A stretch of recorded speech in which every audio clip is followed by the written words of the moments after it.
Bonjour. Pour introduire cette journée TechPort, intitulée Comment les bâtiments d'élevage de porcs peuvent-ils répondre aux enjeux de demain, mon exposé va s'intéresser au regard que portent les citoyens et consommateurs français sur l'élevage.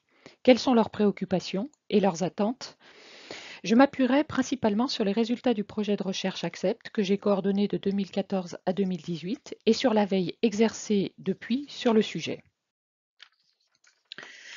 À partir de 70 entretiens de parties prenantes au débat en France et dans 5 autres pays européens, nous avons recensé des très nombreux sujets de débat entourant l'élevage. Ils peuvent être répartis en 4 grands registres qui témoignent des 4 grands désaccords ou incertitudes aujourd'hui dans la société française, à savoir l'impact des activités humaines et de l'élevage sur les milieux naturels, la manière de traiter les animaux de rente dans l'élevage, le transport, l'abattage, l'impact de l'élevage sur la santé animale et humaine et le modèle de développement qui s'est imposé. Chacun de ces registres se décompose en de nombreux sujets qui sont autant de mini-controverses. Sur l'environnement, l'impact de l'élevage sur le réchauffement climatique, la pollution des eaux, la déforestation, la compétition entre l'alimentation humaine et l'alimentation animale pour l'utilisation des ressources, les nuisances locales attribuées aux élevages.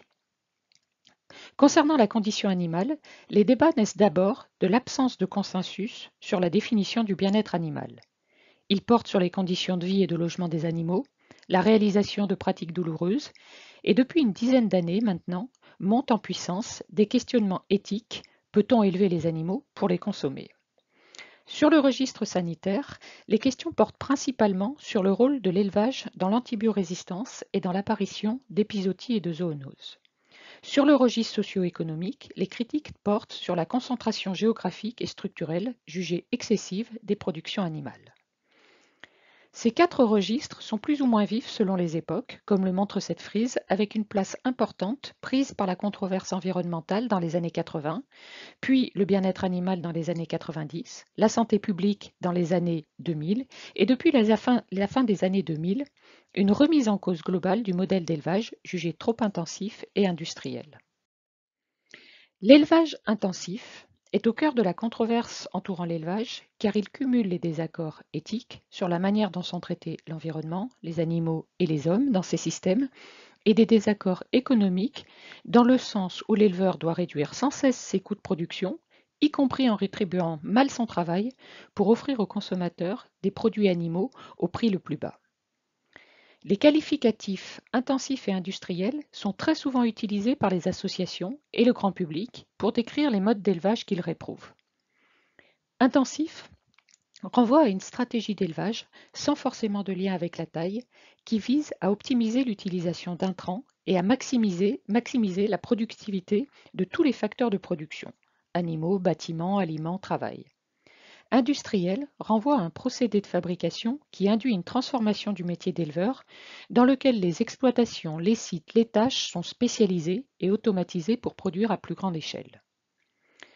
Le système intensif et son caractère industriel n'ont pas toujours été mal perçus.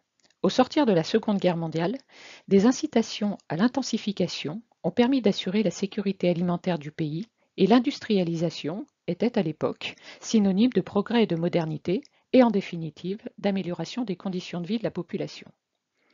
Le système intensif permet aussi de produire des denrées en quantité et à des prix accessibles à tous.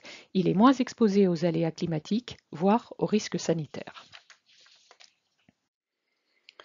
Dans un sondage réalisé en 2018 pour le Lit Ouesterel auprès d'un échantillon de 1003 personnes représentatives de la population française, près de la moitié des consommateurs disent bien connaître l'élevage. Le niveau de connaissance de l'élevage et le niveau de satisfaction quant aux conditions d'élevage des animaux et de travail des éleveurs sont corrélés. La moitié des consommateurs qui déclarent bien ou très bien connaître la façon dont sont élevés les animaux en France se disent plutôt ou très satisfaits des conditions d'élevage et de travail. Ils achètent plus souvent à la ferme ou sur les marchés et consomment plus de SICO.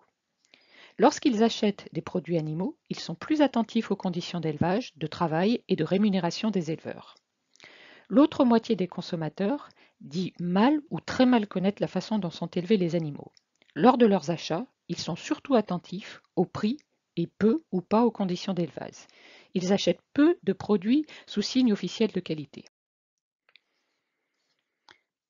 Les perceptions des conditions de vie des animaux et des conditions de travail des éleveurs sont aussi liées. Plus de la moitié des consommateurs jugent les conditions de vie des animaux plutôt pas, voire pas du tout satisfaisantes. 5% seulement pensent qu'elles sont très satisfaisantes. Des chiffres proches de ceux observés dans un autre sondage réalisé en 2016. La perception des conditions de travail des éleveurs est plus négative, avec 30% seulement des Français qui pensent que les conditions de travail des éleveurs sont satisfaisantes. À la question si un label bien-être et santé animale était mis en place, quels seraient selon vous les 3 éléments les plus importants qu'il devrait garantir? Parmi une liste de propositions, les 3 premières attentes des Français envers l'élevage sont l'accès à l'extérieur des animaux, l'interdiction de la contention individuelle, attache, cache, et la rémunération du travail de l'éleveur. Des sondages réalisés auparavant, en 2014 et 2016, avaient déjà mis en évidence la forte montée en puissance des préoccupations des citoyens à l'égard de la condition et du bien-être animal. En 2016, par exemple, le sondage réalisé dans le cadre du projet Accept auprès de 2000 citoyens représentatifs de la population française a montré que les 2 premières actions à mener en priorité pour l'élevage étaient pour eux d'offrir à tous les animaux élevés en France un accès au plein air et de renforcer les réglementations en matière de bien-être animal. L'environnement et des aliments à prix accessibles à tous arrivent en fin de classement. 60% des Français jugent prioritaire d'offrir un accès au plein air à tous les animaux et 96% des citoyens sont favorables à un étiquetage des produits selon le mode d'élevage. Mais les sondages révèlent aussi la grande diversité des citoyens et consommateurs. L'analyse statistique des réponses apportées aux 22 questions du sondage de 2016 met en évidence 5 visions de l'élevage contrastées dans la société française. 3% de la population n'exprime ni avis ni attente envers l'élevage. Moins de 2% de la population a une vision que nous avons qualifiée d'abolitionniste. À 80% des femmes, plutôt jeunes, ces individus souhaitent la fin de l'élevage. Ils ne consomment pas ou peu de produits animaux et sont opposés à l'exploitation des animaux. À l'opposé, 10% de la population a une vision compétitrice. Ces individus soutiennent le modèle intensif qui permet de produire des denrées à prix accessible, d'être compétitifs et d'exporter. Ils sont satisfaits de l'élevage actuel dont ils souhaitent voir s'améliorer les performances économiques. Composés à plus de 60% d'hommes, les personnes de ce profil connaissent assez bien l'élevage. Entre ces deux extrêmes, 2 autres profils. Un quart de la population a une vision que nous avons qualifiée d'alternative. Ce profil associe une consommation modérée et en baisse de produits animaux avec une demande de modes d'élevage alternatifs et de produits labellisés bio plein air. Il souhaite la fin du système intensif et le développement de modèles d'élevage alternatifs. Ce profil est un peu plus féminin que les autres. Enfin, la moitié de la population a une vision progressiste de l'élevage. Ces individus ne sont pas opposés à l'élevage conventionnel, mais ils souhaitent une amélioration de certaines pratiques. C'est le public clé de la controverse, car le moins radical dans ses opinions est le plus influençable. En conclusion, les différentes études montrent, d'une part, des citoyens de plus en plus exigeants sur les conditions d'élevage des animaux, avec des attentes envers un élevage qu'on peut qualifier d'idéalisé, alliant plein air, naturalité, tradition, et une place croissante et aujourd'hui prédominante du prise par le bien-être animal. Et d'autre part, des consommateurs clivés entre une consommation de produits abordables, pratiques et bons, et une consommation de produits sous signe officiel de qualité, en circuit court et plus chers. Face à la convergence des préoccupations sociétales en une remise en cause d'ensemble d'un modèle d'élevage intensif, des ajustements à la marge contribuent, mais ne suffiront probablement pas à réconcilier les citoyens avec l'élevage et les consommateurs avec les produits animaux. Flexitarisme et végétalisation de l'alimentation deviennent progressivement la nouvelle norme sociale du bien manger. Dans ce contexte, on peut se demander quel impact aura la crise sanitaire de la Covid. La baisse des revenus d'une partie des ménages va très certainement conduire au renforcement de l'attention des consommateurs au prix qui s'observait depuis 2018 avec la croissance des marges de distributeurs et des discounters et la baisse des dépenses unitaires.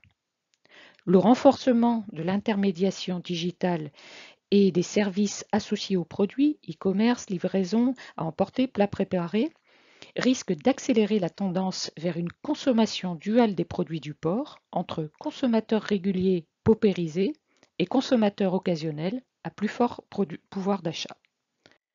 Merci de votre attention.